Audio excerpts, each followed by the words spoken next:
y la delincuencia juvenil que nos preocupa a todos, pero que lamentablemente, vamos a decir, es solamente la punta del iceberg, porque el problema va mucho más allá y evidentemente afecta a esta generación que proviene de algunos tipos de familia, y es precisamente lo que vamos a estudiar ahora, vamos a compartir, porque me había pedido un poco hablar acerca de las familias de los adolescentes infractores.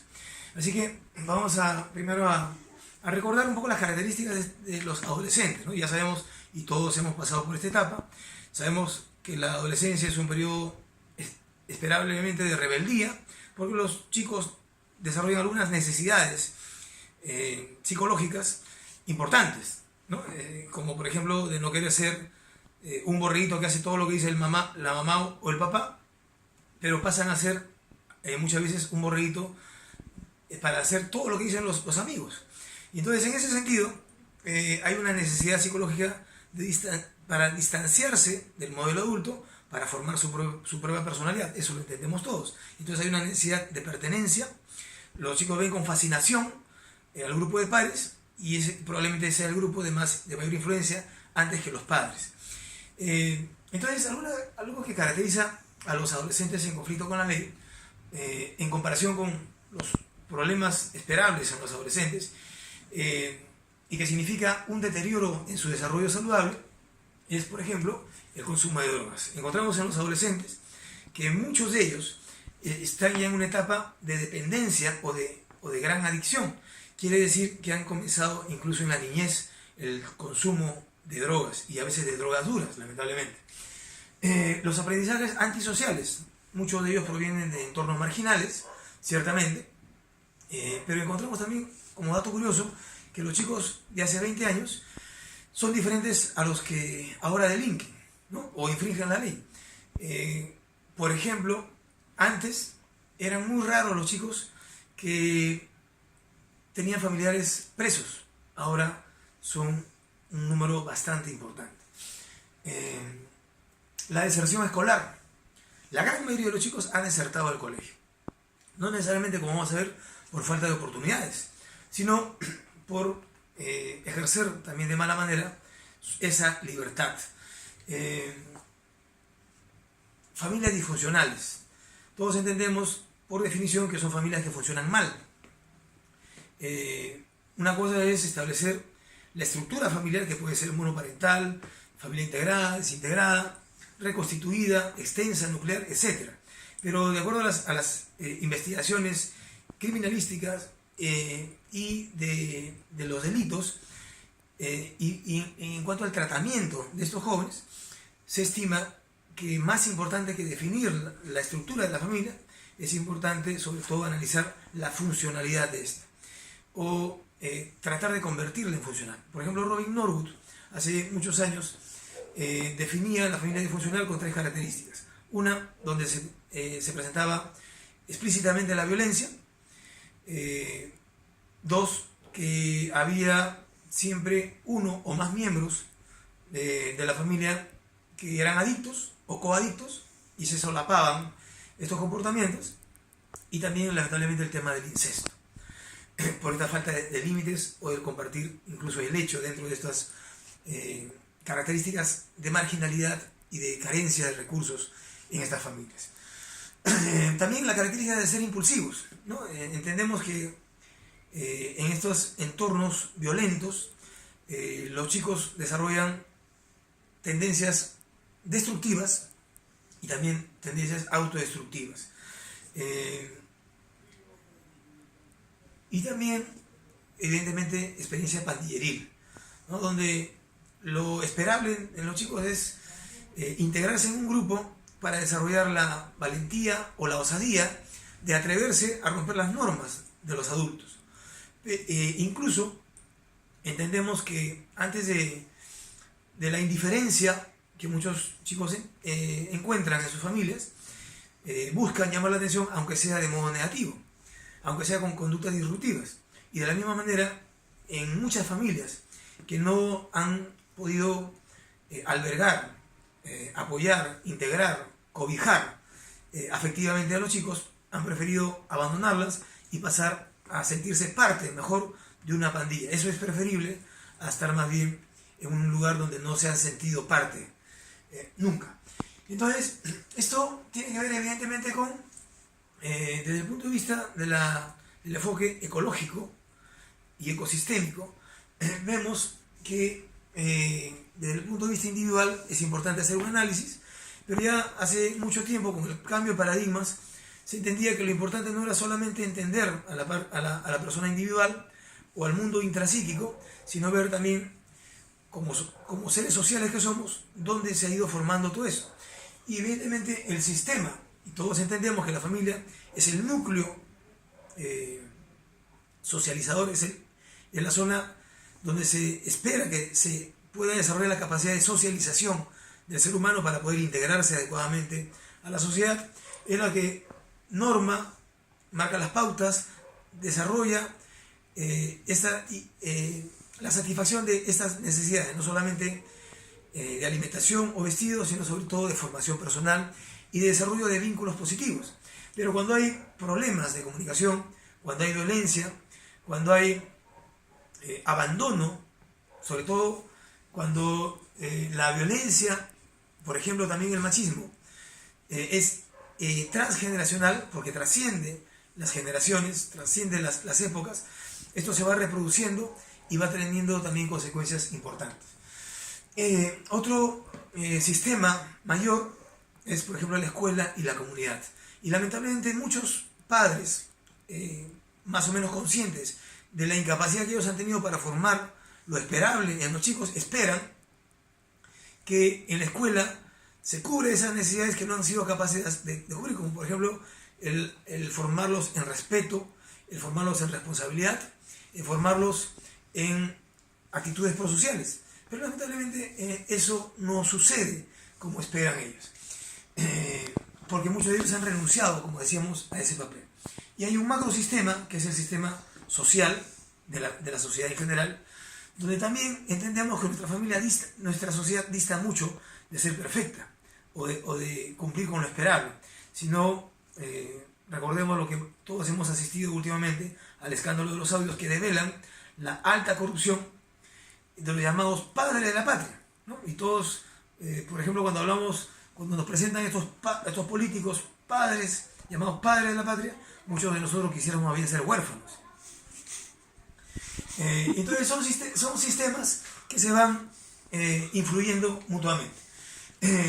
La Organización Mundial de la Salud, la Organización Panamericana de la Salud, diferencia la etapa de la adolescencia en algunas etapas. De la preadolescencia, donde se va entrando en la pubertad o en los cambios biológicos, llamada preadolescencia, y la adolescencia temprana es más o menos las etapas donde está dirigido el programa Familias Fuertes. Y todos estamos acá para contribuir, para aportar, para construir conocimiento y pueda desarrollarse mejor los contenidos de este programa. Pero está dirigido sobre todo a familias de adolescentes entre los 10 y los 14 años.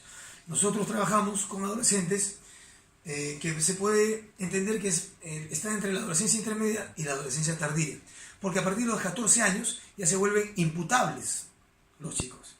Entonces, a partir de los 14 años pueden ser judicializados y cumplir una medida socioeducativa o entrar en el sistema penal juvenil, donde podrían cumplir una medida en el medio abierto, en los SOAS, o una medida privativa de libertad, como por ejemplo en los centros juveniles, el caso más representativo, por ejemplo, de Maraca.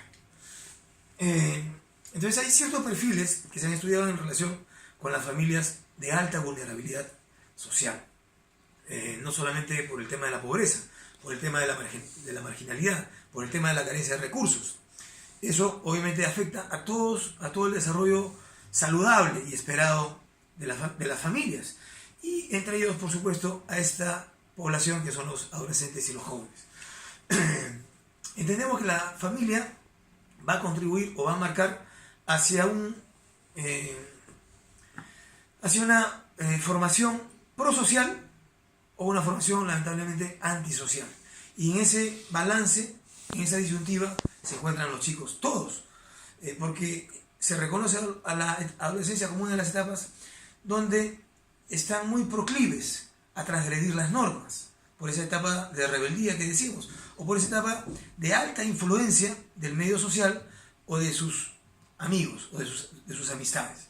Entonces, muchos chicos se acercan o se orillan hacia la delincuencia justamente por esa vulnerabilidad que presentan en esta etapa.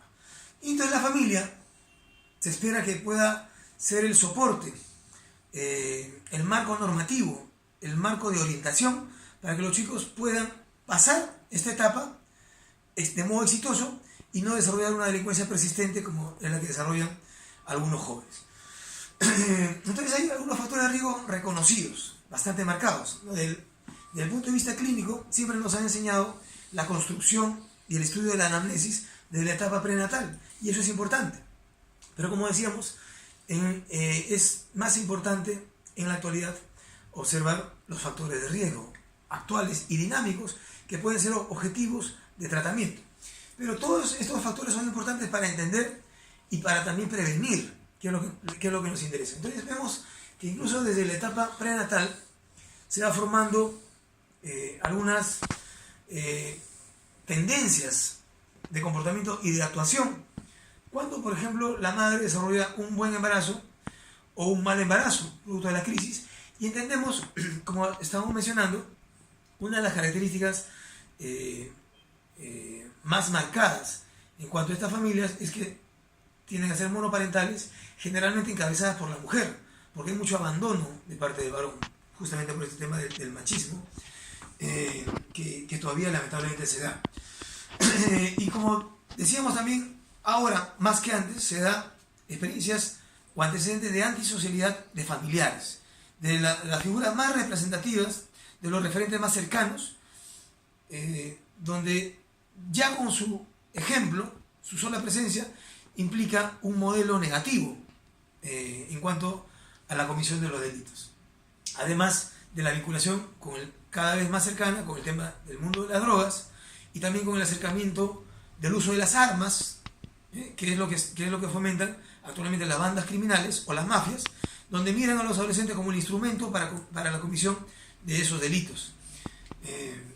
Entonces, pasamos a ver algunas de las características de la familia de los adolescentes infractores.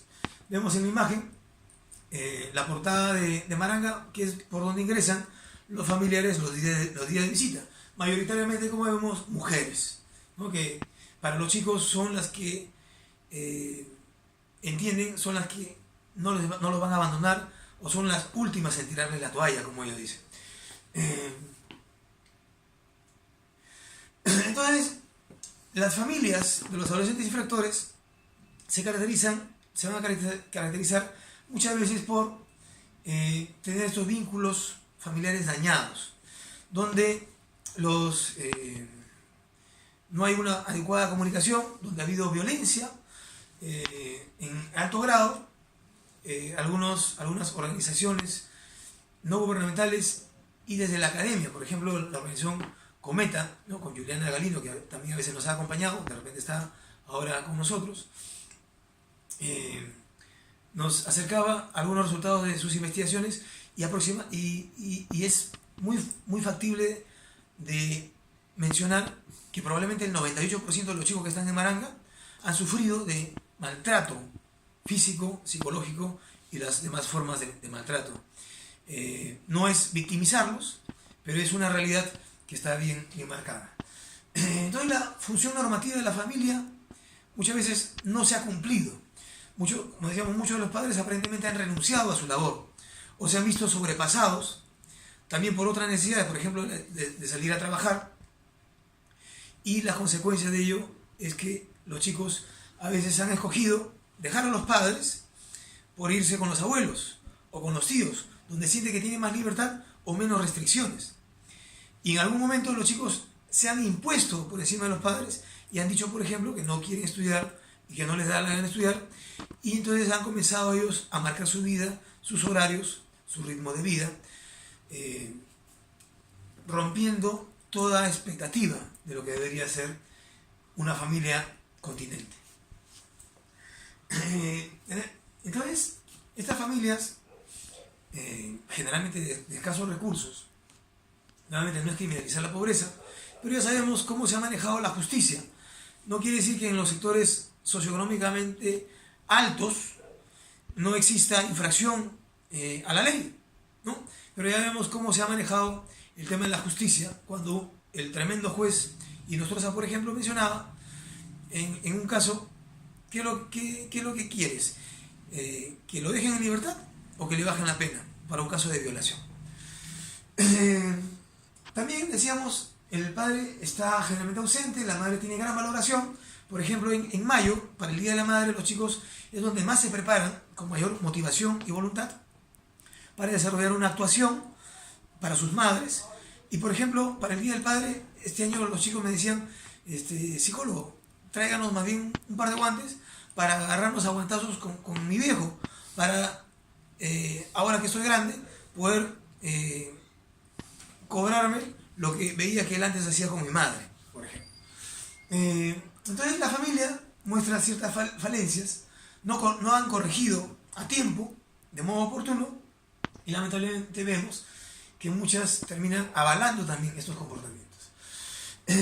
Ciertamente ninguna familia es perfecta, ¿no? Vemos ahí la familia Ingalls, que todos de nuestra generación veíamos, pero ninguna familia es perfecta, pero mínimamente la familia debería cumplir 3 objetivos, que es el de la concienciación, el desarrollo de la conciencia, para que los chicos entiendan lo que está bien y lo que está mal, y puedan desarrollarse con autonomía.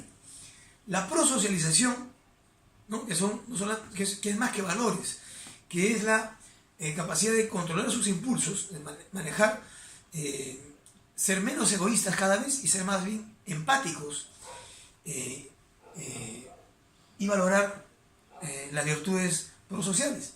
Y la responsabilización, para saber actuar guiados por valores y normas éticas para poder vivir en sociedad. Cuando eso no se cumple, se acercan más bien hacia el origen y la generación de la delincuencia. Esta imagen es elocuente, ¿no? El padre va a visitar a su hijo y le dice, hijo, en verdad no sé cuándo nos descuidamos contigo. Y otro chico que está más atrás le dice, papá, mira, estoy acá. Muchas veces muchos padres no son capaces ni siquiera de reconocer a sus hijos, porque no han compartido tiempo con ellos. La Organización Mundial de la Salud y la Organización Panamericana de la Salud presenta de modo sucinto 3 claves para el rol de ser padres. El de abogar por los recursos necesarios, el de supervisar su conducta, monitorear, regular, orientar, establecer límites y modelar la conducta de sus hijos. Y la relación significativa de aceptación, calidez, amor y apoyo, es decir, desarrollar el vínculo positivo adecuado con ellos, que es lo que lo va a nutrir y lo que va a definir también una personalidad saludable. El Observatorio de Criminalidad, también del Ministerio de Justicia, por ejemplo, en 2016 realizó un censo con toda la población de adolescentes infractores a nivel nacional. Y, por ejemplo, encontraron que, por ejemplo, ya hemos dicho que la gran mayoría ha desertado el colegio. Pero ¿cuál era la motivación para dejar de estudiar? Primero era que no le gustaba estudiar. Es decir, como decíamos, ellos en algún momento dijeron, ya no quiero estudiar, me aburro, no por falta de capacidad, sino por falta de motivación. Y los padres lamentablemente ya no tuvieron la capacidad, no para obligarlos a estudiar, pero sí para influir en ellos positivamente. Y entonces ya sabemos que el estudio es uno de los principales factores protectores para que pueda evitarse el tema de la socialización. Corte, señores.